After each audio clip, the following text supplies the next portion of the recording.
Hello everyone, welcome back to my YouTube channel. तो आज हम बात करते हैं कि what happen after you die, या आपके मरने के बाद आपके शरीर के साथ या आपके सोल के साथ क्या होता है। तो सबसे पहले इसको बायोलॉजिकली समझते हैं या फिज़िकली समझते हैं। देखो, जब एक इंसान मर जाता है तो उसके साथ क्या होता है। सबसे पहले उसका दिल रुक जाता है, यानी कि उसका जो ब्लड सर्कुलेशन है वो रुक जाता है, जिसकी वजह से वो ऑक्सीजन नहीं ले पाता है, मतलब सांसें नहीं ले पाता है, क्योंकि उसका दिल नहीं चल रहा है तो बॉडी काम नहीं करती। और हमारी जो पूरी बॉडी होती है वो ऑक्सीजन पे काम करती है, और ऑक्सीजन हमारी बॉडी में ट्रांसफ़र होता है ब्लड के थ्रू। तो जब ब्लड सर्कुलेशन रुक गया है दिल रुकने के कारण, तो ऑक्सीजन पूरी बॉडी के ऑर्गन्स में नहीं जा पा रहा है, हमारे ब्रेन में ऑक्सीजन नहीं जा पा रहा है, जिसके कारण क्या होता है, इंसान डेड हो जाता है। मतलब उसकी बॉडी के सारे ऑर्गन काम करना बंद कर देते हैं और पूरी बॉडी डेड हो जाती है, जिसको रिगर मॉर्टिस के नाम से भी हम जानते हैं या समझते हैं। इसके बाद हमारी बॉडी धीरे धीरे डिकम्पोज होने लग जाती है। इसके बाद हमारी आत्मा का क्या होता है या हमारे सोल का क्या होता है। अब इस चीज़ को समझते हैं रिलीजियस एक्सपेक्ट से। ठीक है, सबसे पहले हम बात करते हैं हिंदुइज्म की या हिंदू की। हिंदू धर्म में क्या बताया गया है, हिंदू रिलीजन में ये बताया गया है कि अगर कोई इंसान मर जाता है तो उसकी जो आत्मा है वो पुनर्जन्म लेती है, मतलब दोबारा जन्म लेती है, लेकिन वो इंसान ही बने ऐसी श्योरिटी नहीं होती। मतलब उसके कर्मों के आधार पर उसको पुनर्जन्म मिलता है कि वो अगली बार क्या बनेगा। यह हिंदू रिलीजन के एस्पेक्ट से होता है। उसके बाद हम बात करें इस्लाम की या मुस्लिम रिलीजन की।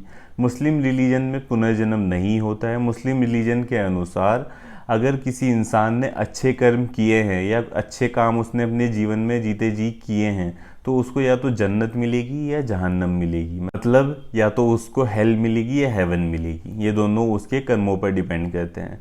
और सेम ऐसे ही क्रिश्चियनिटी को भी माना जाता है कि क्रिश्चियंस में भी सेम ऐसा ही होता है। लेकिन क्रिश्चियंस में एक ही बात मानी जाती है कि अगर वो चाहें तो अपने गुनाहों की सज़ा, मतलब अपने गुनाहों को माफ़ करा सकते हैं। ऐसा माना जाता है क्रिश्चियनिटी में कि अगर वो चाहें तो। और जो बुद्धिज़्म होते हैं, बुद्धिज़्म में क्या होता है, मानते तो वो भी पुनर्जन्म में है, लेकिन वो चाहते हैं कि उन्हें मोक्ष की प्राप्ति हो। उनके धर्म में ये बताया गया है। तो ये तो हो गए रिलीजियस एस्पेक्ट्स।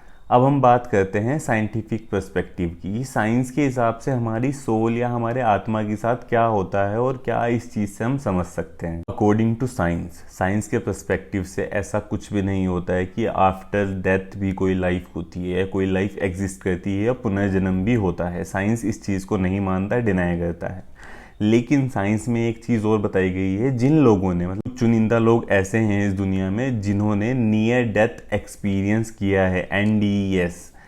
मतलब नियर डेथ एक्सपीरियंस क्या होता है, जो लोग ऑलमोस्ट मर चुके थे या फिर क्लिनिकली डेड हो चुके थे लेकिन उनको रिवाइव कर दिया गया है। नियर डेथ एक्सपीरियंस से जो साइंस समझती है वो ये है कि कुछ लोगों का, जब कुछ लोगों से पूछा गया कि भाई आप कुछ टाइम के लिए कॉन्शियस में नहीं थे, आप बिल्कुल मर चुके थे, आपके वाइटल्स रुक चुके थे, तो जब उनसे पूछा गया तो वो बोलते हैं कि मैं अपने लव वंस को सामने देख रहा था अपनी आंखों के, या मेरी आंखों के सामने एकदम अंधेरा आ चुका था, या फिर मुझे बहुत ज़्यादा शांति मिल चुकी थी। मतलब ऐसे ऐसे अलग अलग लोगों के अलग अलग एक्सपीरियंस रहे हैं नियर डेथ एक्सपीरियंस के। तो ये एक साइंस का पर्सपेक्टिव है। अलग अलग पर्सपेक्टिव से कि क्या हो सकता है जब आपकी डेथ होगी या डेथ के बाद क्या सिनेरियो हो सकता है। और यहीं पे एक बहुत फेमस साइंटिस्ट थे जिनका नाम था सोक्रेट्स। उनका कहना है कि कभी भी हमें मौत से डरना नहीं चाहिए, क्योंकि जब मौत होगी तो लाइफ एग्जिस्ट नहीं करेगी, और जब तक लाइफ है जब तक मौत ने एग्जिस्ट नहीं किया है।